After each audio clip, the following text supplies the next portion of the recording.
अस्सलाम वालेकुम पाकिस्तान। आज सुप्रीम कोर्ट ऑफ पाकिस्तान में इस मुल्क की सबसे बड़ी और इम्पॉर्टेंट समाअत थी, जिसमें ये पोर्ट्रे करने की कोशिश की जा रही थी कि जैसे पाकिस्तान तहरीक इंसाफ इलेक्शंस में हर्डल्स क्रिएट करना चाहती है। पाकिस्तान तहरीक इंसाफ सबसे ज़्यादा इफेक्टेड है, जो पिछले 18 महीनों से इलेक्शन की डिमांड कर रही है।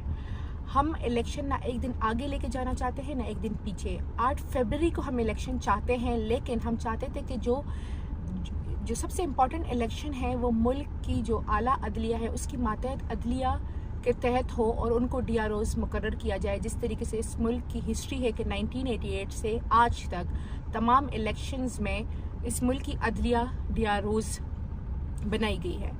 तो इस हवाले से चूँकि तमाम तर कार्रवाई एक तरफा चल रही थी, तो मैं बाग बाग के पहुंची और मैं ये कहने की सिर्फ कोशिश कर रही थी कि जो हमारे लॉयर्स हैं वो लाहौर में हैं, तो सुप्रीम कोर्ट की लाहौर रजिस्ट्री में अगर हमें 5 मिनट की मार्जिन दी जाए तो वो वहाँ पेश हो जाएंगे और पाकिस्तान तहरीक इंसाफ का मौक़िफ़ दे देंगे।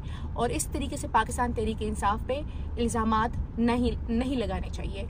लेकिन खुशाइंदा है कि 8 फरवरी को इलेक्शन की डेट सुप्रीम कोर्ट ने एक मरतबा फिर उस पर मुहर लगा दी है और आज 12 बजे तक इलेक्शन शेड्यूल जारी करने का कहा गया है। तो इंशाल्लाह 8 फरवरी को पूरा पाकिस्तान निकलेगा और एक वाज़ेह पैगाम देगा कि पाकिस्तान इमरान खान का है। बहुत शुक्रिया।